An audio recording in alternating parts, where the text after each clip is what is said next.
Everyone, तो आज की इस वीडियो में हम बात करने वाले हैं बच्चों को पूरी रात आराम से बिना जगे कैसे सुनाएं। क्योंकि हमारे बच्चे कई बार क्या होता है कि हम जैसे ही बच्चे को सुलाते हैं, खासकर छोटे बच्चों में ये प्रॉब्लम होती है, हमारा बच्चा बार बार जगता है, रोने लगता है, उठ के एकदम से डर की उठ जाता है और बार बार रोता है, कंफर्टेबल होकर के नहीं सो पाता है पूरी रात, जिसकी वजह से हमारा बच्चा भी परेशान होता है और हम भी परेशान होते हैं।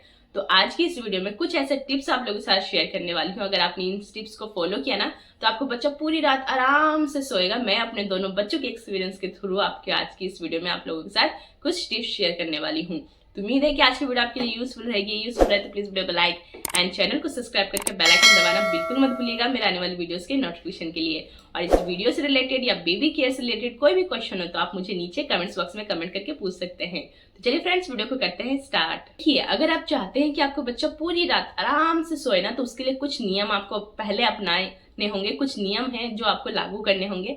सबसे पहला, बच्चों को बे टाइम सुलाना बंद कर दीजिए। क्योंकि कई बार बच्चा दिन में अपनी नींद पूरी कर लेता है, शाम को अपनी नींद पूरी कर लेता है, जिसकी वजह से बच्चे को रात को नींद नहीं होती है, तो बच्चा कच्ची नींद में बार बार रात को उठता है। तो सबसे पहले शाम को बच्चे को सुलाना बिल्कुल अवॉइड कर दीजिए। उस टाइम पे बच्चों को बहुत सारी एक्टिविटी आप करा सकते हो, घुमा सकते हो, खिला सकते हो, बहुत सारी एक्टिविटी है जो बच्चों के साथ आप कर सकते हो। तो सबसे पहला पॉइंट, बच्चे को बे टाइम पे सुलाना बिल्कुल ही बंद कर दीजिए। दूसरी पॉइंट, अगर आपको बच्चा 0 से लेकर के 2 साल के अंदर है, मतलब छोटा है, तो उस टाइम पे बच्चों को सुलाने से पहले फ्रेंड्स बच्चों को अच्छे से हाथ मुंह अच्छे से वॉश करके, बच्चों को अच्छे से कपड़े चेंज करके दूसरे कपड़े, जब भी आप बच्चे को, छोटे बच्चे को खासकर जब भी आप बच्चे को सुलाने का टाइम होता है ना, तो उससे पहले बच्चे ने जो दिन में कपड़े पहन रखे हैं ना, उसको आपको चेंज करके दूसरे कपड़े पहनाने हैं। और उसके बाद बच्चे को चाहो तो आप एक हल्की सी अच्छी सी मसाज दे सकते हो, खासकर बच्चों की इसमें, और बच्चों की जो पैरों की तलवे होती है, बच्चों की जो पेट एरिया होता है, यहाँ पे अगर आप बच्चों की मसाज कर देते हो ना, तो इससे बच्चा की जो बॉडी है ना बहुत ज्यादा रिलैक्स रहता है और आपका बच्चा पूरी रात आराम से सोएगा। एक बार आप ट्राई करके जरूर देखना। तीसरी पॉइंट है फ्रेंड्स, ये बहुत इंपॉर्टेंट है, बहुत ही छोटी सी चीज है जिसका आपको ध्यान रखना है। कई बार बच्चे को बार बार भूख लगती है, जिसकी वजह से आपका बच्चा उठता है बार बार और उठ के आपको परेशान करता है। तो इसके लिए छोटी सी बात है जिसका आपको ध्यान रखना है। अगर आपका बच्चा ब्रेस्ट फीडिंग कर रहा है तो बच्चों को अगर बच्चा आपको सो जाता है ना, तो बच्चे को एक बार, जैसे आप सोने का टाइम हो गया, आपसे पहले अगर आपका बच्चा सो गया है, तो हम कई बार क्या करते हैं, हम ये सोचते हैं कि बच्चा हमारा सो गया है, छोड़ो कोई उठेगा तो रात को हम दोबारा पिला देंगे। लेकिन नहीं, जब आपका सोने का टाइम होता है ना, तो उससे पहले बच्चे को एक बार उठा करके कच्ची नींद में, और बच्चे को ब्रेस्ट फीडिंग अच्छे से आपको प्रॉपर करा लेनी है। या फिर बच्चा आपका फॉर्मूला मिल्क पीता है तो तब भी आपको बच्चे को एक अच्छे से फॉर्मूला, मतलब बच्चे का पेट आपको पूरी तरीके से भर देना है। और उसके बाद जब बच्चे का पेट पूरी तरीके से भरा रहता है ना, तो बच्चा भी उसके बाद आराम से रिलैक्स होकर सोता है। क्योंकि बच्चे को भूख लगती है तो बच्चा हमारा जग जाता है, इसलिए बच्चे को सुलाने से पहले बच्चे का पेट एकदम फुल करके सुलाना है।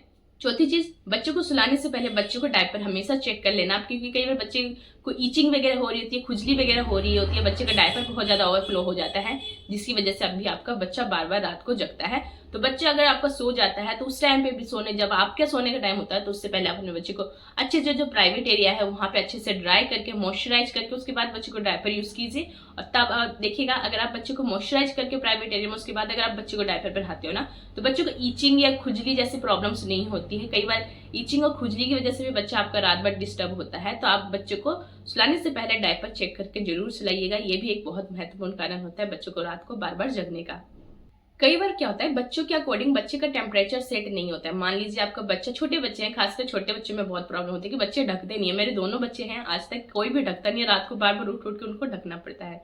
तो ऐसे में आपको क्या करना है फ्रेंड्स, रात को बच्चों को सुलाने से पहले फुल स्लीव्स के कपड़े आप यूज के, चाहे आप कूलर में सो रहे हो, एसी में सो रहे हो, तो उससे पहले आपके बच्चों को फुल कपड़े पहना देना है, फुल निक्कर, फुल टी शर्ट, ताकि बच्चा, अगर आपका कंबल ना भी ओढ़े ना, तो उससे भी बच्चों को ठंड ना लगे। कई बार बच्चों को बहुत ज्यादा ठंड लगता है, मैंने ये चीज स्पेशली नोटिस करी है मेरे बच्चों में, छोटे बेटे के टाइम पे। क्योंकि वो छोटा है ना, तो वो रात को बार बार अपने कंबल को हटा लेता है, और ठंड लगती है तो बोलता तो है नहीं, बस रोता रहता है। तो रात को बच्चों को फुल स्लीव्स के कपड़े पहना के सोइए। और जब भी आपकी आंख खुले, बच्चों को आप ब्लैंकेट से ढक दीजिए। कई बार आंख नहीं भी खुलती है तो आपका बच्चा, उसमें ठंड लगती है तो आपका बच्चा ऑटोमेटिक जग जाता है। तो बच्चे को फुल स्लीव्स के कपड़े पहनाइए ताकि आपके बच्चे को ठंड ना लगे। और जो एसी और कूलर का जो टेम्परेचर है वो बहुत ज्यादा आपको हाई नहीं रखना है, क्योंकि आपके बॉडी के अकॉर्डिंग तो ठीक है, बट आपके बच्चे को वो सूट नहीं करेगा, जिसकी वजह से आपका बच्चा परेशान रहेगा। वैसे तो बहुत सारी बातें हैं जो ध्यान रखने वाली हैं, बट जैसे जैसे आप अपनी पेरेंटिंग की लाइफ में चीज़ों को केयर करोगे, चीज़ों को महसूस करोगे, आप जैसे जैसे एक्सपीरियंस करोगे, वैसे वैसे आपको नॉलेज होती जाएगी। तो आज की जो इस वीडियो में मैंने आप लोगों के साथ शेयर किया, ये थोड़ी बहुत इंपॉर्टेंट स्टेप थी जिसको आप फॉलो कर सकते हो। बाकी चीजें जैसे जैसे आप एक्सपीरियंस करोगे वैसे वैसे अपने आप सीखते चले जाओगे, क्योंकि पेरेंटिंग एक ऐसी चीज है जो आपको कोई नहीं सिखा सकता है, वो आपको खुद ही सीखनी पड़ती है धीरे धीरे करके। क्योंकि आपको बच्चे के साथ साथ आप भी फर्स्ट टाइम मदर बने हो, तो आपको भी सारी चीजें शुरुआत से सीखनी है। तो ये पेरेंटिंग की जो जर्नी है ये बहुत ज्यादा स्पेशल, बहुत ज्यादा प्यारा होता है। तो धीरे धीरे अपने बच्चों के साथ साथ आप सारी चीजें सीखते चले जाओगे, इसको कोई भी आपको नहीं सिखा सकता है। धीरे धीरे जब एक्सपीरियंस लाइफ में हम करते हैं तो ऑटोमेटिक हमें लाइफ बहुत सारी चीजें सिखा देती है। तो बस फ्रेंड, आज की वीडियो बहुत ज्यादा लॉन्ग हो गई। उम्मीद है कि आज की वीडियो आपके लिए यूजफुल रहेगी। यूजफुल है तो प्लीज वीडियो को लाइक एंड चैनल को सब्सक्राइब करके बेल आइकन जरूर दबा दीजिएगा मेरे आने वाली वीडियोस के नोटिफिकेशन के लिए। ओके फ्रेंड्स, बाय, फिर मिलते हैं नेक्स्ट इंटरेस्टिंग वीडियो में।